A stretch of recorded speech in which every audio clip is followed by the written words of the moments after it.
Olá, sejam todos e todas muito bem-vindos, sejam todas bem-vindas.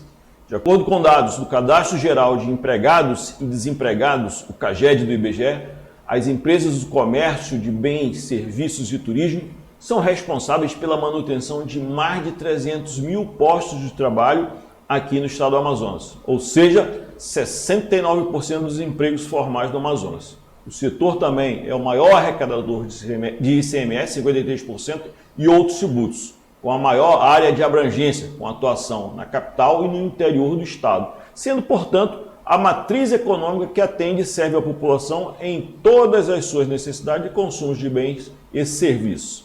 Para falar com a gente sobre esses assuntos, o Real Time, uma entrevista, recebe hoje Anderson Frota, presidente da Fé Comércio.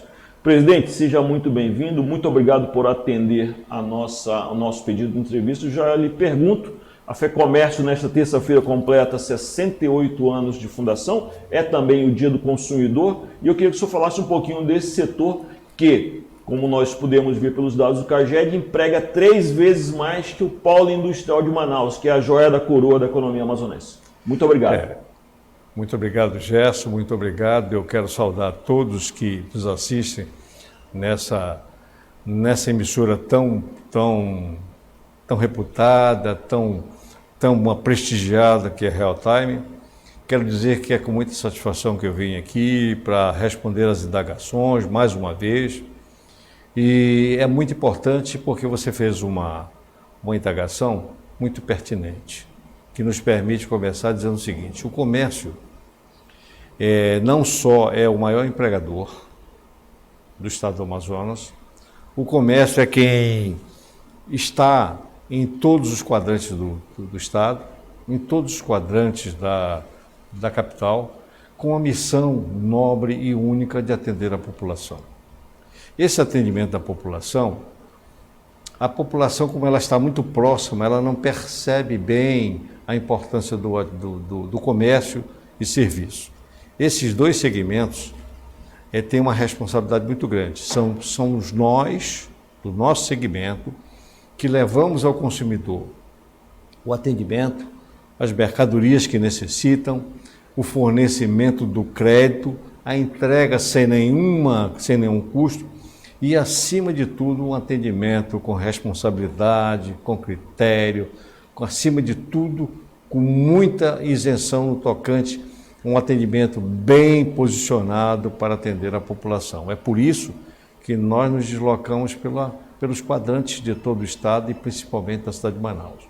Um exemplo disso, que eu sempre gosto de citar, há 5 anos atrás, meu caro Gerson, aqui na Torquato só tinha um supermercado. 5 anos depois você vê 9 supermercados na Torquato. O que significa isso? Significa dizer que o comércio se desloca. O comércio vai exatamente se deslocando para atender a população. E esse atendimento a gente faz com muita responsabilidade, com muito carinho. E gerando emprego, né? E gerando emprego. Nós somos geradores de emprego. Pagando imposto. Pagando impostos. E isso é uma coisa que a sociedade não conhece, mas que a gente precisa dizer isso com muita veemência, mas acima de tudo mostrar para o consumidor que nós sempre tivemos uma percepção, digamos assim, não real da realidade. Não é a indústria que fornece ao consumidor. A indústria se utiliza da estrutura do comércio para chegar até o consumidor. A agropecuária se utiliza da estrutura do comércio para chegar até o consumidor. É o comércio através da sua capilaridade que atende a população. É exatamente essa responsabilidade é muito grande. Tanto que nós tivemos um período de crise. Nós tivemos uma primeira onda, onde o comércio ficou 112 dias. Você fala da Covid, da primeira onda da Covid. Primeira onda da Covid. Da pandemia. Exatamente, da pandemia. Que nós tivemos 112 dias com restrições de portas fechadas. Com essa importância toda, com essa capilaridade que o senhor diz, como eu destaquei na abertura da nossa entrevista, o maior empregador, o maior arrecadador de impostos, né?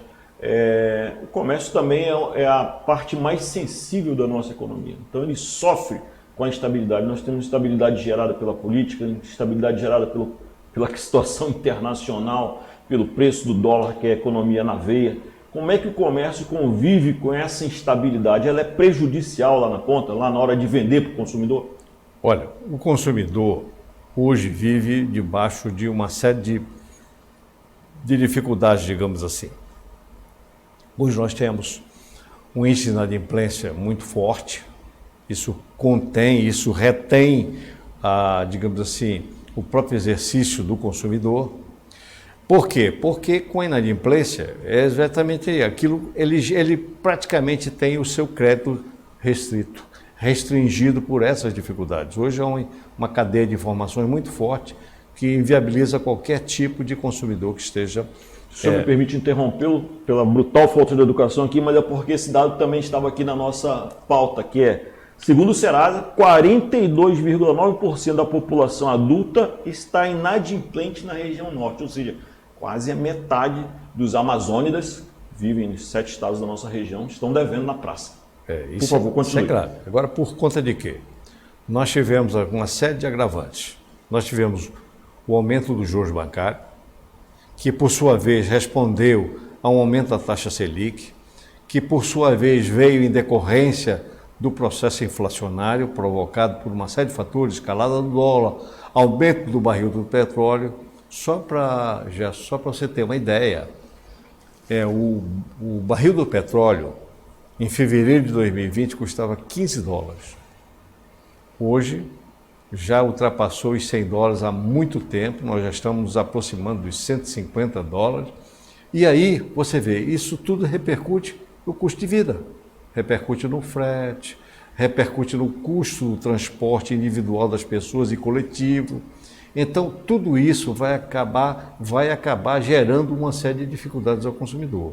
Então, se o consumidor tem um orçamento e aquele orçamento é sangrado por uma série de custos, claro que isso leva ele a praticar uma inadimplência. Não é que o consumidor seja desorganizado, ao contrário, hoje o consumidor está muito bem informado, hoje o consumidor leva em consideração uma série de fatores que antigamente ele não percebia, e hoje ele leva em consideração tempo, leva em consideração segurança, leva em consideração dificuldade de trânsito, leva em consideração a dificuldade de estacionamento e custo desse estacionamento, leva em consideração, inclusive, uma coisa que antigamente ele mal percebia, que era o custo do seu transporte. Hoje, com o litro de gasolina acima de R$ 7,00, isso tem um peso muito forte no orçamento doméstico, no orçamento do trabalhador. Então, tudo isso, o que é? Restringe o consumo, dificulta o consumo e, às vezes, por uma questão de consequências, às vezes até rouba empregos. Isso é que nos preocupa. Por que nos preocupa? Porque o comércio tem uma relação, as empresas comerciais de serviços têm uma relação diferente com o seu colaborador. Por exemplo... Colaborador é consumidor também, né? Colaborador é consumidor, mas acima de tudo nós temos um enfoque diferente, que nós inclusive fomos interpelados outro dia. Mas por que vocês falam tanto das preocupações com o emprego? Por uma razão muito simples. A nossa proximidade com os nossos colaboradores, com os nossos empregados, é muito forte, é muito próximo. Ao passo que numa indústria você é um número, mas numa empresa familiar, que é a grande maioria das empresas do setor comercial de serviços, a proximidade é muito grande. Eu, por exemplo, na minha empresa, eu tenho funcionários de mais de 35 anos. E não tenho só um, não. Eu tenho um de 35, eu tenho um de 33, eu tenho um de 32. No Covid eu perdi a minha gerente financeira, que era uma pessoa que tinha 26 anos de atividade comigo. Então, o que significa isso? Quando ela adoeceu, nós nos postamos lá, eu coloquei uma pessoa da empresa para levar comida, para levar água mineral para o filho que estava lá dando assistência na porta do 28 de agosto. Particularmente nós da FEComércio colaboramos com oxigênio, colaboramos com alimentação para as pessoas que estavam ali postadas nas portas dos hospitais de pronto-socorro. Isso que chama solidariedade. Então, o nosso enfoque em relação ao emprego é diferenciado. Não é que ele seja um número, ele é uma pessoa que praticamente é uma pessoa da emocionalidade da família. Da casa. Então não tem como... Agora, presidente, a FEComércio, como uma das entidades representativas do segmento, ela se sente contemplada pelas políticas públicas para resolver tantos problemas e tão complexos problemas como estamos vivendo? Juros, dólar, guerra. Olha, a guerra, Guedes, você lembrou muito, Gerson, você lembrou muito bem. Olha, a guerra, ela traz uma série de deformações. Por exemplo, nós agora estamos no enfoque do seguinte dilema. Para a gente poder ter uma agricultura que nos proporcione alimentos até mais em quantidade e mais barato, nós dependemos do cloreto de potássio, do potássio, que é fundamental para fertilizar as plantações. E esse cloreto de potássio, na sua grande maioria, ele é importado. É 1 bilhão de toneladas. Exatamente das regiões conflagradas. Né? Aí nós temos, aí você se depara com uma realidade. Nós no Amazonas temos a 7ª maior reserva mundial de potássio. Só que essa reserva está próxima de uma reserva indígena e por conta disso os órgãos de controle acham que é inexplorável. Aí nós ficamos no dilema, o que é mais importante? Você, digamos assim, acomodar uma situação de proximidade com a reserva indígena ou você desabrigar 230 milhões de brasileiros? Então a gente precisa ter um discernimento muito forte. Não significa dizer que não é a reserva indígena, não é que a população indígena não seja merecimento de cuidado. Merece cuidado. Mas hoje, se você regulamenta uma atividade, não tem nenhum problema. Por exemplo... Regulamento fiscaliza. Né? Você veja que nós estamos discutindo, inclusive, a volta dos cassinos organizados, que são jogos. E você sabe que o jogo tem, em cima desse conceito de jogos, aquela situação de que o jogo vai trazer droga, vai trazer prostituição, vai trazer lavagem de dinheiro, e não é bem isso. Porque, na realidade, os Estados Unidos, quando tinha há 50 anos um deserto totalmente vazio, que não tinha nenhuma atividade, não tinha nenhuma presença humana, que é o deserto do Nevada, ele instituiu uma série de incentivos fiscais que resultou no maior polo tecnológico de informática do mundo e no maior polo turístico do mundo que todo mundo deseja conhecer, que é Las Vegas. O senhor acha que nós temos capacidade de fiscalizar esse tipo de atividade no nosso país? Gerson, recentemente eu tive na Argentina. E lá, no Porto Madeiro, no centro da cidade, você tem um navio que é cassino. E você se identifica. Se for para o cidadão argentino, eles têm uma regra que você quer controlada pelo imposto de renda, que nós podemos também fazer no Brasil. Se é turista, passe livre. Então, o que nós temos que focar não é essas percepções, digamos assim... Esses medos.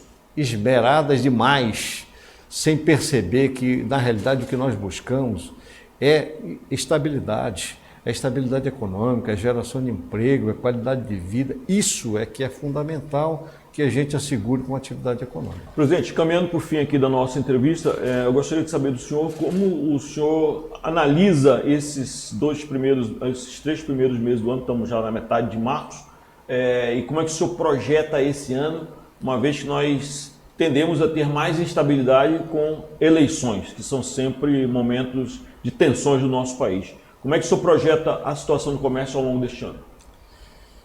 Meu caro amigo, o ano eleitoral sempre foi um ano de instabilidade. Por quê? Estabilidade? Instabilidade. Instabilidade, sim. Porque ele breca a economia.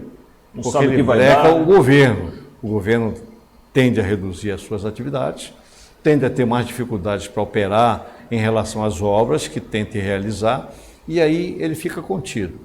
Independente disto, você tem, nesse momento agora, nós temos um outro fator externo chamado guerra, que isso criou um panorama totalmente diferenciado. Nós já estávamos começando a sair daquele período de instabilidade, de dificuldades econômicas, e aí eu quero dizer o seguinte, o mês de dezembro já foi um mês diferente. E veja bem, Aqui na nossa economia, meu caro amigo, o segundo semestre é o melhor período da nossa economia. Começa em julho e o ápice vem em dezembro com o Natal.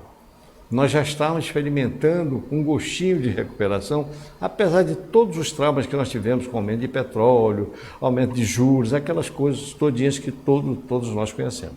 Aí nós estamos começando a nos adaptar. E o comércio tem um viés diferente. Pela sua responsabilidade de atender a população, o comércio é obrigado a se recuperar mais rápido, a se refazer mais rápido, a superar os obstáculos com mais presteza. Por quê? Por causa do compromisso que ele tem de atender a população. Isso é fundamental. Presidente Frota, muito obrigado mesmo por atender o nosso convite de entrevista. Fico com as suas palavras. Olha, eu fico muito agradecido por essa oportunidade que a Real Time oferece à FEComércio, aos empresários do comércio, para mostrar um pouco da sua realidade. Eu fico feliz de ter a oportunidade de falar com todos os espectadores desta emissora, que é realmente muito importante, de dar um enfoque diferenciado para tudo aquilo que a população agora está começando a perceber. Nós somos os maiores empregadores, nós atendemos a população, nós temos a maior contribuição para a arrecadação dos recursos do governo através do ICMS, onde nós representamos 53%. Nós hoje atingimos a nível de todo o Estado quase 400 mil empregos diretos, isso é muito importante. E veja que nós temos uma dificuldade no interior do Estado. O nosso interior ainda carece de expectativas. Então, muito obrigado pela oportunidade, ficamos muito agradecidos. FEComércio que completa 68 anos na defesa e na representação dos interesses do segmento do comércio, serviços e turismo. Muito obrigado mesmo. Leve a todos os comerciantes do nosso Amazonas o carinho, o parabéns de todos nós, da nossa equipe aqui do Real Time, e também parabéns para o consumidor, que nesta terça-feira é o Dia do Consumidor. Aproveite e consuma. Muito obrigado. Se você gostou dessa entrevista, curta. Se gostou mais ainda, curta, compartilhe, comente, deixe o seu recado aí no nosso chat, isso é muito importante para nós. Siga-nos nas nossas redes sociais, no Facebook, Instagram, TikTok e no Twitter. É muito importante o seu clique, é muito importante a sua curtida. Muito obrigado mesmo. E considere assinar o nosso canal no YouTube, o Portal Real Time 1. E até uma próxima oportunidade. Valeu mesmo.